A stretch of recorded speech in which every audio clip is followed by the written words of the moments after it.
Hello, my name is Peter and I will be your commentator for this battle. Please lay down your katanas, lower your bows, drop your matchlocks and sit your avatar asses down. This time around my enemy is an 8-star general, which means that we are going to play a 14,000 koku battle. He's just like me, a legendary leader, and he was kind enough to wish me good luck and have fun, and I did the same for him.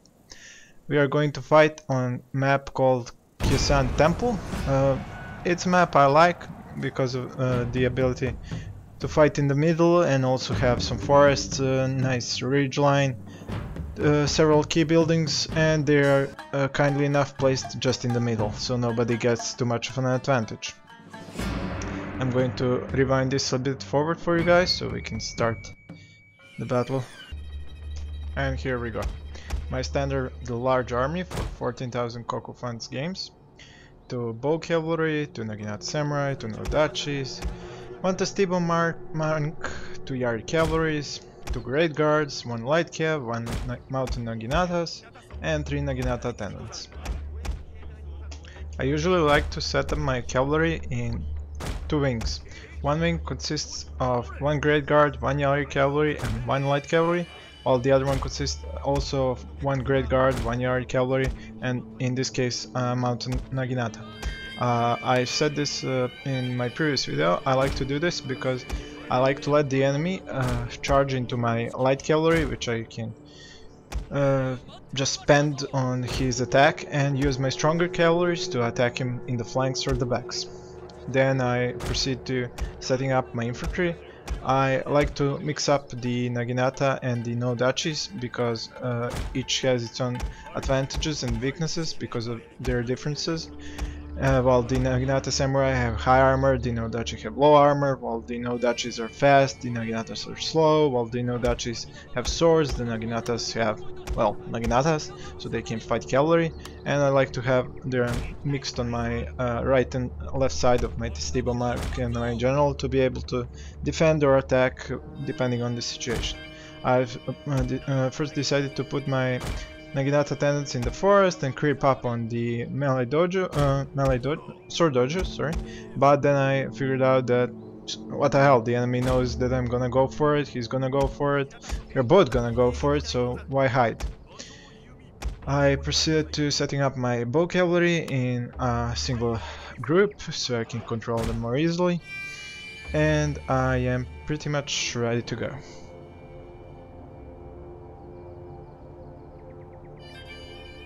Farmhouse is in the middle, while the sword dojo is down there, but the battle is probably going to take place around the farmhouse because it's the higher ground. Push my units a bit forward, not to waste any time once the battle begins. And since this was a very friendly person, I proceeded to ask him if he was ready before I actually pressed the gong. And he is, so here we go.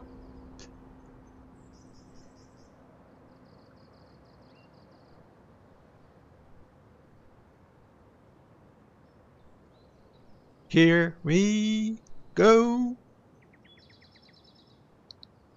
Now? Oh, yeah, here we go.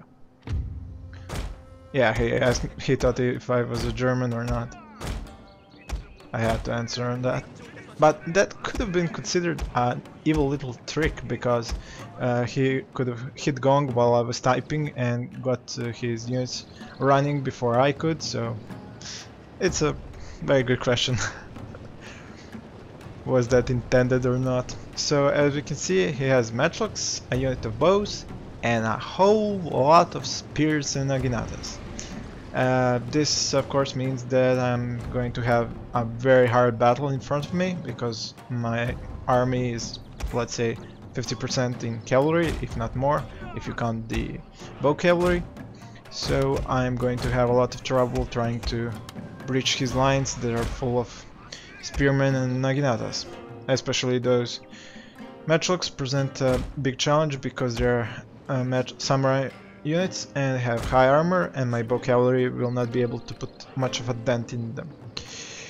I tried to hide my bow cavalry in the forest to try and use it later on, while I sent one of my cavalry units to simply die and buy me some time while I was moving my units around.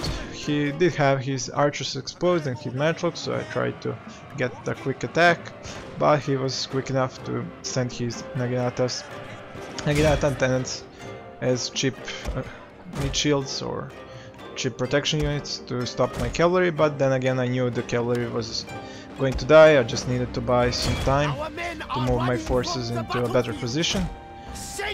As you can see, I'm now trying to juggle my cavalry on both flanks while my enemy is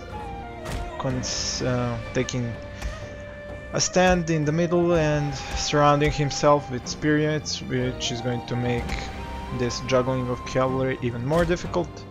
I'm going to have to divide each unit separately and give it orders to try and outmaneuver him, which is going to be pretty much impossible because he has just so many units. He almost doesn't have, well, he doesn't have any cavalry, as it seems.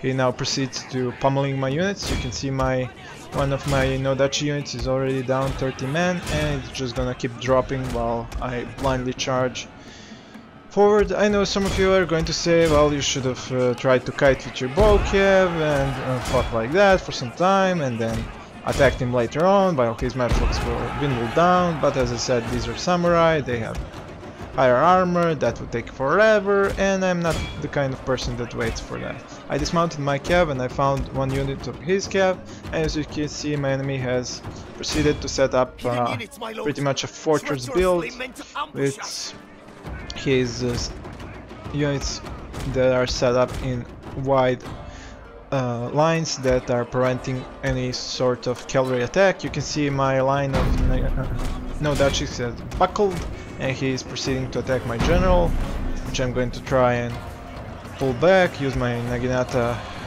attendants to stop his, but that's really a lost cause.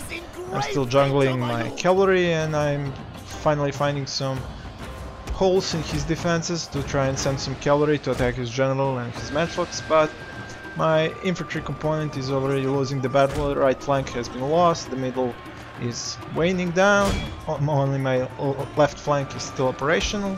Now it's time for war cries to pop. He's popping his, I'm popping mine. My units are pretty much wavering now and losing because of the matchlock fire, the bow fire, the debuffs from wavering routing units. So he pretty much has this battle in the bag. I'm just trying to make his life a bit more difficult with attacking my cavalry into his middle lines and up to his general. But those are very few units, as you can see they're red, red, red, yellow, so they're pretty much dead. My general is now engaged in melee. I sent some bow cavalry into a brave melee charge, even start bringing these last few Naginata tenants, but as you can see most of my units are already gone or fleeing, and now the last of my units is wavering and soon will probably flee, so I see that it's the end and I give a good game to my enemy and tell him how lucky he is, or skillful enough to have brought an army that is absolutely an anti-build for my own. So that would be all for this time around. You saw me losing badly, but it's only a part of the game, so no hard feelings. That would be that. Here are the results screen that you can browse through, and that would be the end of this video. Thank you for watching.